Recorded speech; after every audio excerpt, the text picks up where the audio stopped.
Olá, pessoal, sejam bem-vindos ao meu canal. Meu nome é Aníbal Azevedo. Estamos num curso criando o Mapa Verso e sou o seu guia nesse nosso curso maravilhoso. Estamos na aula 4 da semana 2. Se você não assistiu os vídeos anteriores, vão aparecer cards para primeiro vídeo falando do método Agile Scrum. Depois tem um segundo card aí para o vídeo relativo ao método utilizado da Google para a criação de novos produtos, que é o Sprint, enfim. E também tem um card para a aula anterior, que foi relativo ao uso enfim, de uma série de desenvolvimentos sobre o dilema da inovação. Bastante importante também, onde a gente conecta várias coisas e ideias bem bacanas. Essa aula nós vamos tratar da questão do gerenciamento do tempo. Parece uma coisa simples, trivial, mas na verdade vai englobar tudo que a gente já falou antes. Lembrando que na descrição do vídeo nós temos também o site para você navegar melhor nos materiais, tanto os PDFs, livros gratuitos, vídeos do YouTube, enfim, uma série de coisas interessantes. Se puder, agradeço aí se vocês puderem compartilhar, considere compartilhar, se inscrever para ter acesso às notificações, novidades do canal, enfim. Então vamos à nossa aula aqui, pessoal, maravilhosa, gerenciamento do tempo. Eu vou começar aqui com uma historinha não trivial que todos nós deveríamos saber. Essa história maravilhosa vem ali do livro do Malbatan, O Homem que Calculava, e fala sobre herança. Na verdade, fala aí que três irmãos, então tem um sábio Beremix, né? Que é o sábio que vai percorrendo várias situações. Em um dado momento, ele encontra três irmãos que brigavam pela herança de 35 camelos, tá? O mais velho deveria receber metade, o do meio a terça parte e o mais novo a nona parte. E aí vem como resolver esse problema, tá? E é proposto para ele resolver esse problema. E aí o que acontece? O sábio Eremix fala assim: olha, eu tenho um jeito aqui para ajudar vocês, né? Vou facilitar a divisão, que o problema é que 35 eu não consigo dividir pelos três irmãos. E aí ele fala o seguinte: eu vou dar o meu camelo e vocês vão ver que vai tudo dar certo. E aí o homem que acompanhava ele, que é quem narra, né? A história fala: meu Deus, o sábio enlouqueceu. Vai ficar sem um camelo, ele tá dando o camelo dele, que é isso? Enfim, então aí o que acontece é que com 36 camelos, a divisão ficou mais fácil. Metade é 18, metade de 36, então metade para o mais velho, um terço para o do meio, 12 camelos, e um nono para o filho mais novo. Então agora vamos somar todos os camelos, somando todos os camelos temos 34, não 36. E com isso, pessoal, o que acontece é que tem uma sobra aí de dois camelos, e a Alberemix fala: olha, como eu ajudei vocês, esse camelo extra que sobrou fica para mim. E aí, qual é a mágica? Peraí, pessoal, tem alguma coisa errada nisso, né? Qual é a matemática nessa história aí? E aí vamos ver direitinho, ó.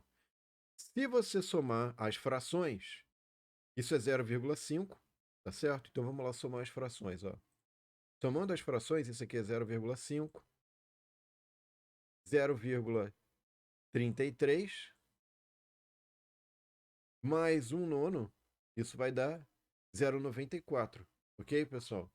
Então, a grande questão aqui daria 0,11, né? Mais ou menos. Então, aqui, na verdade, a questão que se coloca é que a soma das frações não dá 1, ou seja, não dá 100%. Então, na verdade, a divisão da herança não foi feita da forma correta, porque não dava 100%. E a gente pode extrapolar esse problema para o que a gente chama de problema da mochila. O que seria o problema da mochila? De forma muito simples. Imagina que você vai viajar, ou que você vai para o trabalho. O que você vai levar? O que você vai pôr na sua mochila? Né? Isso pode ser extrapolado ainda, pessoal, para a questão de gestão de problema de portfólio de projetos. Dado um certo montante de dinheiro, aonde você vai investir? Então, imagina que você é uma empresa de energia elétrica. Como é que você decide quais são os projetos prioritários? Né? Onde que você deve investir? O que é prioritário? Certo? E isso não é um problema trivial, obviamente. Tem várias técnicas para a gente trabalhar com isso. Eu já mexi com isso aí, já ajudei também num projeto assim. E a questão da gestão do tempo pode ser enxergado como um problema da mochila. A sua mochila é 24 horas, como é que você aloca essas 24 horas no seu dia? Aham. Então você tem a sua agenda, o seu Google Agenda, você vê o que está sendo alocado, como que está sendo alocado. Você está fazendo uma gestão eficiente disso? A sua mochila está cheia, está vazia, está meio cheia, meio vazia? Como é que ela está, né? Como é que a sua mochila está relacionada com as suas tarefas e alinhado com os seus objetivos ou com as suas obrigações? Como é que você está fazendo a sua gestão do tempo, né? Ou será que ninguém faz a gestão do seu tempo? Você também não faz? Deixa os outros gerirem o seu tempo, né? De acordo com os projetos e objetivos deles? E, de certa forma, pessoal, tudo que a gente já falou na aula 1 e 2 está ligado à questão da gestão do tempo para a execução de projetos, seja o Scrum, seja o Sprint, e até mesmo esse livro interessante aqui, que é o Toyota Kata. Quais são as ações, operações que levam, qual é o kata, né? O que é um kata, pessoal? É uma sequência de movimentos para fazer, que simulam uma luta. Isso pelo menos no karatê. Então, agora imagina agora que você faz o kata da Toyota. Qual é a série de movimentos, ações para conseguir chegar num carro? Enfim, chegar num produto da Toyota. Então, dentro dessa filosofia, pessoal, tem um TCC aí muito interessante de um aluno meu que ganhou um prêmio nacional de simulação, que ele fez o quê? Ele pegou uma fábrica de bebedouros, identificou os produtos que ela tem e mapeou as tarefas. Então, aqui você tem um fluxograma que mapeia as tarefas, certo? Que são desenvolvidas, as etapas de cada tarefa, qual é o tempo que leva em cada tarefa. Isso aqui é um diagrama simplificado, porque ele fez um diagrama completo com todas as tarefas aqui, o fluxograma do processo real. Isso aqui é só para a gente ter uma noção melhor, mais simplificada, né? E ele mapeou, ele não só mapeou, como coletou os tempos, né? De 250 etapas e 50 subprodutos, né? Muito bem. E aqui ele conseguiu, a partir disso, montar, associar a essas tarefas o layout, verificou que o layout que era fornecido na época, né, tinha uma espécie de congestionamento aqui, e aí ele propôs um novo layout que aumentava em 80% a produtividade. Então veja que a questão do tempo se relaciona com o espaço aqui, mas mais do que isso, a gestão do tempo, como que ele estava usando os tempos e os processos para montar os produtos, pode ser refeita de modo que gastava-se muito tempo com retrabalho, por exemplo, porque com esse fluxo congestionado havia colisão de placas e isso levava a retrabalho. Então, muito interessante isso. Isso aqui é um outro case também de um TCC de um aluno meu, que ele trabalhou ali, estava trabalhando, fazendo estágio numa fábrica de motores. Eles tinham fornecimento de vários produtos para vários países, né? E uma coisa interessante, pessoal, é que ele fez um diagrama aqui do principal produto de exportação, o que rendia mais, né? E identificou esse deslocamento do produto. Então ele fez um mapeamento aqui do percurso de um determinado rotor, né? Era uma fábrica de rotores e falou: olha, você está gastando muito tempo com deslocamento. Lembra lá dos 7 desperdícios que eu mencionei na primeira semana? Eu falo dos 7 desperdícios do pensamento enxuto? Então, ele conseguiu economizar 81%, redução de 81% no deslocamento, num dos principais produtos ali, que era o rotor dessa fábrica, tá? Outro estudo de caso bem interessante, que também teve um aluno meu aí, de mestrado no caso, era para bolar um algoritmo para usar esse layer picker. O que é o layer picker? É uma empilhadeira adaptada que você pega uma camada de produtos e consegue ir montando os pedidos do cliente. Por quê? Porque na área de picking, 51% do tempo, os 53% dos custos de um centro de distribuição estão na área de montagem de produtos, ou área de picking que fala, tá? E aí, com essa empilhadeira adaptada, foi todo pensado ali todo um novo algoritmo que evitava a montagem manual e usando esse equipamento, tá? E um ganho de tempo, né? De produtividade. Esse outro case aqui, bem interessante, pessoal, eu tive a felicidade de participar junto com um professor da Unifesp, o professor Leduino, e, enfim, foi um case aí de um porto, né? De carvão mineral, junto com o apoio aí da FAPESP, saiu inclusive na revista FAPESP. E aí o que acontece? Foi bolado todo um software, né, para a questão da simulação das operações desse porto, dado que tem várias etapas e operações, né, que tem que ser consideradas, como é que a gente usa esses tempos de forma síncrona? Até porque, se você não leva em consideração de maneira adequada o detalhamento das operações, você pode fazer uma estimativa inadequada, como está sendo mostrado. Então, em cima aqui, no primeiro gráfico aqui em cima, você tem uma estimativa de tempo que você vai levar para operar os navios, que não é muito detalhada, não leva em consideração vários detalhamentos, e que é um tempo significativamente maior. Tá? Esse tempo significativamente maior, pessoal, pode ter problemas contratuais. Você fala assim: olha, esse navio vai levar tanto tempo, mas ele vai ter que ficar mais. E o operador do navio, como é que. Enfim, você vai ter uma série de custos que estão associados a: olha, você está levando mais tempo e essa sua estimativa está furada. E aí isso pode gerar uma série de problemas de reprogramação. Tá? Isso está associado também, pessoal, à questão da indústria 4.0 que a gente mencionou lá na semana 1, né? De você ter acompanhamento das máquinas, como é que está sendo gasto esse tempo, como é que está sendo a operação, se está certo, se está errado, se está funcionando bem, se está parado, se está funcionando, se tem uma falha. Então, isso vai levar a um controle melhor e a um uso mais eficiente dos recursos, para identificação de gargalos, melhorias contínuas, enfim. E aí, o que acontece, pessoal, é que, por exemplo, quando você fala de realidade aumentada na logística, isso pode ser aplicado. A coleta dessas informações pode reduzir significativamente o tempo de montagem de produtos, os deslocamentos, enfim. E isso tem a ver com o que a gente estava falando lá na semana 1 da revolução algorítmica do século XXI, que é você usar dados e algoritmos para melhorar, ser mais eficiente, ser mais produtivo, enfim. Isso tudo é importante porque entra naquele conceito que a gente já havia mencionado na semana 1 do gêmeo digital, que você eventualmente pode usar simulações dos objetos reais para que você, a partir dos dados que você coletou e que são armazenados na nuvem, para que você possa ser mais produtivo, explorar alternativas e cenários de como você deve atuar de forma melhor, né, em cada cenário. E além disso, para além disso, pessoal, eu já tinha mencionado isso na semana 1, A Economia da Atenção, esse livro muito bacana.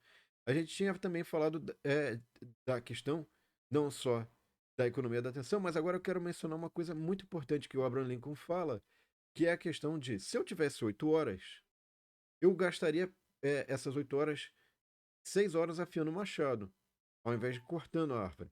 O que significa isso?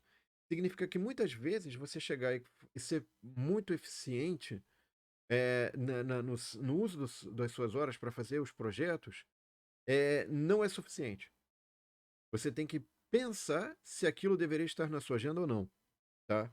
Você não poderia estar usando esse tempo para fazer um treinamento, para aprender uma habilidade nova, enfim, para adquirir novo conhecimento, enfim, fazer um hobby, o que seja. Então, isso fica mais palpável quando eu coloquei esse lema: trabalhe 4 horas por semana, né?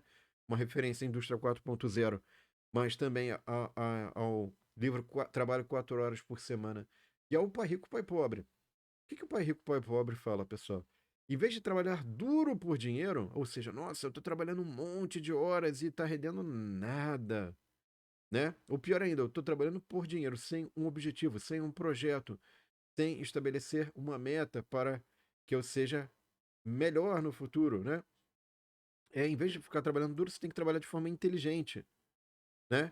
E esse trabalho 4 horas por semana, eu vou explorar um pouquinho de algumas coisas que estão nesse livro, né?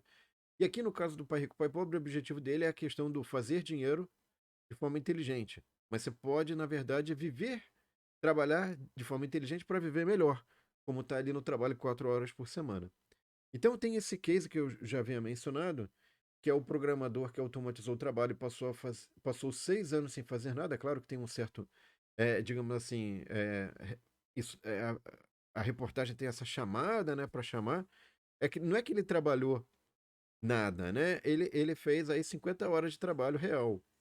Por quê? Porque ele automatizou e aí as funções que ele tinha já estavam bem mapeadas, ele simplesmente conseguiu fazer isso de forma mais eficiente. Então é o que, em vez de trabalhar duro por dia, trabalhando de forma inteligente, certo?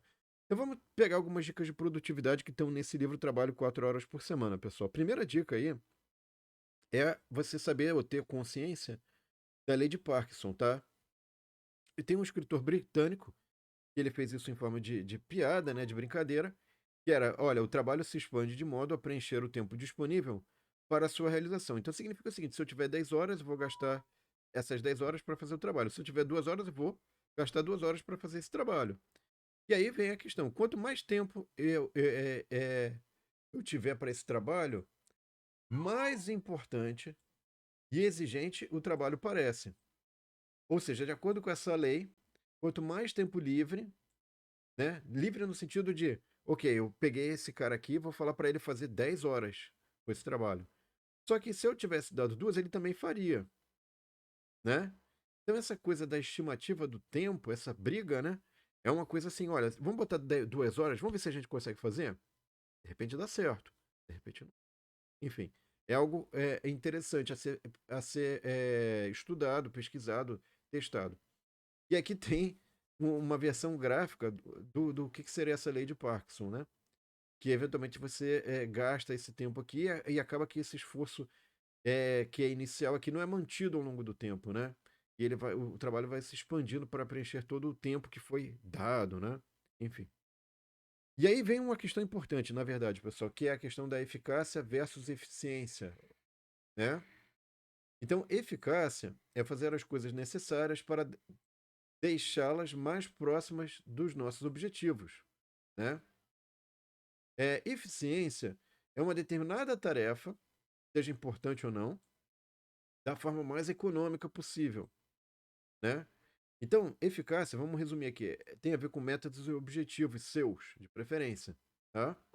Eficiência tem a ver com o uso de recursos. Se você juntar eficácia com eficiência, você tem efetividade, porque você produz muitos impactos naquelas suas metas e objetivos com poucos recursos, tá? Ou com minimizando recursos. Vamos falar assim, certo? Então, esse é um princípio importante que não é evidente para muitas pessoas. Então, na hora de colocar tarefas na sua agenda, primeiro, eficácia, eficiência são coisas diferentes. Você pode ser muito eficiente para metas e objetivos que não têm a ver com os seus. Então, você não vai ser efetivo. Você não vai causar impacto na sua própria vida, na sua própria agenda. E aí, o que é importante? Vamos lá, ó. Lembre-se, dicas do livro, se eu tirei do livro lá. Fazer bem algo desimportante, desimportante, não o torna importante. Você pode fazer bem, que é uma obrigação sua, e a gente vai discutir daqui a pouco em um fluxograma para isso, mas não quer dizer que isso vai se tornar importante. Então, uma tarefa que foi feita e demorou muito tempo, não vai tornar essa tarefa importante, tá? E o que você faz é infinitamente mais importante do que como você faz. Então, é claro, se é uma obrigação, você tem que fazer do jeito certo, correto e tal. Mas veja, o que você está fazendo tem que estar alinhado com as suas metas e objetivos. Então, voltando ao princípio do Pareto 80-20 de novo, a gente vai evocar ele de novo, né? A gente já mencionou em aulas anteriores. Aqui ele usa também nesse livro, que é a combinação dos dois, 80-20, Pareto, né? E Parkinson.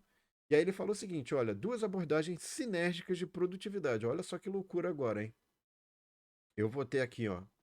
Limite as tarefas ao que é importante para reduzir o tempo de trabalho, que é o princípio 80-20.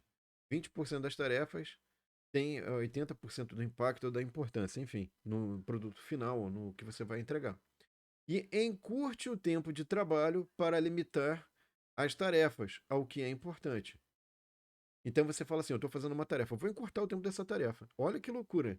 Então você fala assim: eu limito as tarefas para o que é importante e depois eu limito o tempo das tarefas. E aí depois eu limito as tarefas. Enfim, dá para fazer uso disso até você trabalhar 4 horas por semana, né? Brincadeira, mas enfim. E aí, pessoal, um final aqui, só para a gente ficar. Tem um algoritmo, né? Já que a gente está falando da economia de dados e algoritmos e tudo, eu coloquei aqui o que ele fala de novos ricos, né? Que tem os novos ricos, e na verdade as pessoas que conseguem fazer aquilo que elas querem. Isso é sinal de riqueza, né? Então, o que que é esse algoritmo dos novos ricos, né? É você, primeiro, fornecer uma atividade para você. Aí você tem que se perguntar: você vai gostar dessa atividade? Se a resposta for não, aí você fala: ok, mas ela depende disso para minha sobrevivência, né? Dinheiro, tem que comer, tem que pagar as contas, imposto, enfim. Não. Opa, peraí, mas isso é uma obrigação? Aí fala, não, olha, então sinto muito, eliminar. Sinto muito, já era. Agora, nos casos do vou gostar, sim. Então aí você agenda na sua lista de tarefas ou ações. Você põe lá no seu Trello, Google Agenda, no seu Kanban, na sua tabela de tarefas a executar, enfim. Agora, se rende dinheiro ou obrigação, você pode terceirizar, né? Não, então você põe na sua lista de tarefas. Agora, o que que significa terceirizar? Seria contratar um assistente, né? Mas veja que nem todos talvez tenham esse recurso. E aí, se você vai terceirizar, contratar um assistente pode ser você criar um robô, um algoritmo, na verdade, em Python, de forma totalmente livre e gratuita, que eu vou mostrar para vocês aí nas próximas semanas. Não nessa semana, mas nas próximas. Como é que você pode criar esses assistentes, esses robôs que geram relatórios para vocês de forma automática e podem automatizar muitas das suas tarefas, a exemplo daquele usuário lá que automatizou todas as suas tarefas e praticamente trabalhou nada, né? Durante 6 anos. Próxima aula, pessoal, vamos falar aí de um tema muito importante, que é marketing digital. Você colocar as suas realizações, evidenciar elas, mapear, enfim, uma série de pontos importantes para esse nossa economia de dados e da atenção, nossa economia digital, marketing digital. Não é que, mas eu não vou trabalhar em marketing, eu não vou ter que ir para uma empresa, enfim, é importante você ter consciência disso para a sua carreira, para a sua vida, ok?